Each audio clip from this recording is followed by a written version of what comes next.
If your 1998 Toyota RAV4 won't start, don't panic. We can narrow down the cause in just a few minutes. Statistically, 80% of no-start issues in older vehicles like this RAV4 trace back to the battery or starter circuit. Let us break down the diagnostic process into manageable steps. Start by checking your battery terminals for corrosion and observing your dashboard lights when you turn the key.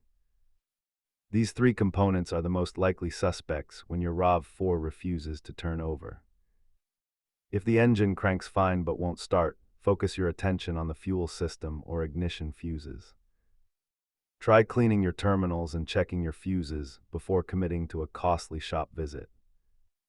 Here is a rough breakdown of average repair costs for these specific components on a 90s era RAV4. For advanced diagnostics, use a multimeter to check for voltage drops while someone else tries to start the engine. Make sure you have these basic tools ready before you start pulling components off your engine bay. Always remember to disconnect your negative battery terminal before starting any electrical work to keep yourself safe. If these steps didn't solve your issue, it might be time for a professional scan. Thanks for watching the Troubleshooting Playbook.